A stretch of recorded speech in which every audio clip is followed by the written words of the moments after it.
bab tentang najis dan menghilangkannya. Al-hayawanatu kulluha tahiratun. Hewan-hewan seluruhnya adalah suci. Illal kalba wal khinzira wal mutawallida minhuma aw min ahadihima, kecuali anjing, babi, dan yang terlahir dari keduanya atau terlahir dari salah satu keduanya. Kambing kawin sama anjing, maka hukum yang terlahir dari keduanya nisbahnya kepada induknya, berarti hukumnya adalah najis, tapi najisnya najis yang mutawasitoh, najis yang dimaafkan. Kalau seandainya anjing sama anjing kawin, terlahir manusia, maka manusia itu hukumnya menjadi najis. Seandainya dia memiliki akal dan dapat berbicara, maka hukumnya wajib sholat, wajib puasa. Seandainya kambing sama kambing kawin, terlahir manusia, seandainya manusia itu bisa berbicara dan memiliki akal, maka wajib dia sholat, wajib dia puasa, wajib menjalankan syariat-syariat agama. Tetapi hukumnya tetap adalah kambing. Walaupun seumpama dia hafizul Quran atau seumpama dia menjadi khotib pada Idul Adha, maka setelah selesai khotib Idul Adha sama jamaah diikat rame-rame, dipotong, disembelih, dagingnya dimakan, dibagi-bagiin, halal. Kenapa? Al-fara'u yatsba'ul aslah. Yang namanya furu mengikut kepada dasar, mengikut kepada pokoknya. Jadi anak ngikutin kepada induknya. Kalau induknya halal, anaknya halal. Seperti itu. Wal maitatu kulluha najisatun. Dan bangke seluruhnya najis. Illal adamiyya wasamaka wal jaroda, kecuali bangkai manusia, bangkai ikan, dan bangkai belalang.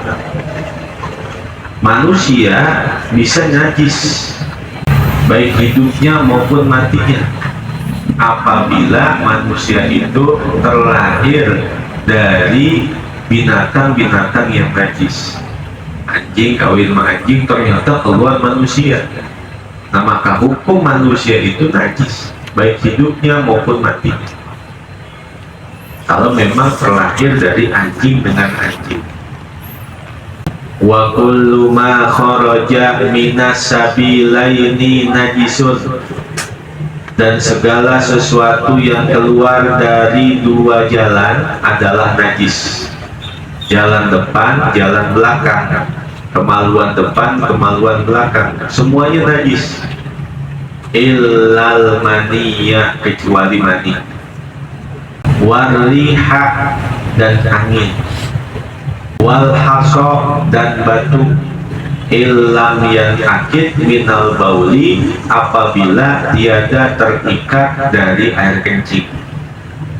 Jadi dia seumpama keluar batu kencing, waktu kencing keluar batu, maka batu itu hukumnya bukan najis tapi mutanajis.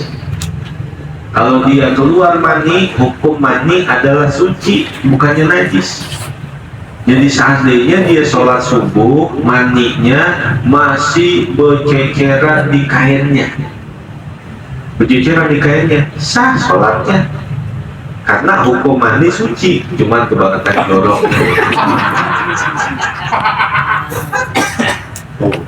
Jadi segala sesuatu yang keluar dari dua jalan hukumnya najis, kecuali air mani, kecuali angin, dan kecuali batu.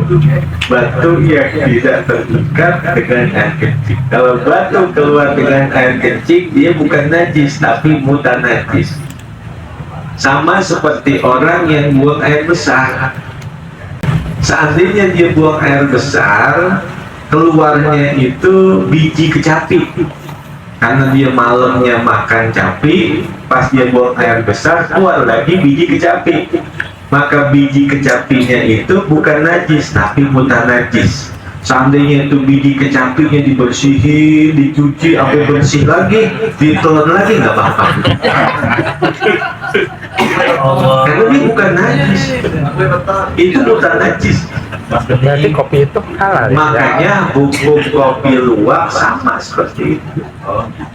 Jadi luwak itu dia makanin kopi, dan ternyata dia penciumannya bisa membedakan mana kopi yang matang, mana kopi yang mentah. Maka jika luwak itu memakan kopi, berarti itu kopi yang matang, yang sudah jadi, telan begitu. Nanti beraknya masih biji kopi.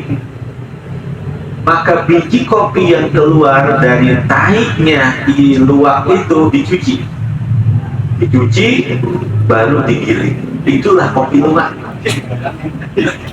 Cuman seandainya kalau itu luwaknya waktu dia berak langsung bubuk, haram, itu najis. Tapi berdasarkan penelitian, luwak itu tidak menghancurkan kopi di perutnya. Ketika dia makan kopi, keluar kopi masih utuh, nanti dicuci. Karena bentuknya adalah secara hukum mutanajis, bukan najis, mutanajis. Jadi mutanajis adalah benda suci yang berlumuran najis. Maka itulah asal hukum halalnya kopi luwak, dengan syarat sebelum digiling dicuci dulu, karena itu tidak najis. Cuci dulu baru digiling. Itulah nikmatnya kopi luwak. Bukan karena dia dimakan, diberakin sama luwak, bukan. Tetapi memang luwak itu memilih kopi-kopi pilihan yang udah matang. Kita nggak bisa ngebedain mana kopi matang, mana kopi mentah, karena sama, semuanya hitam.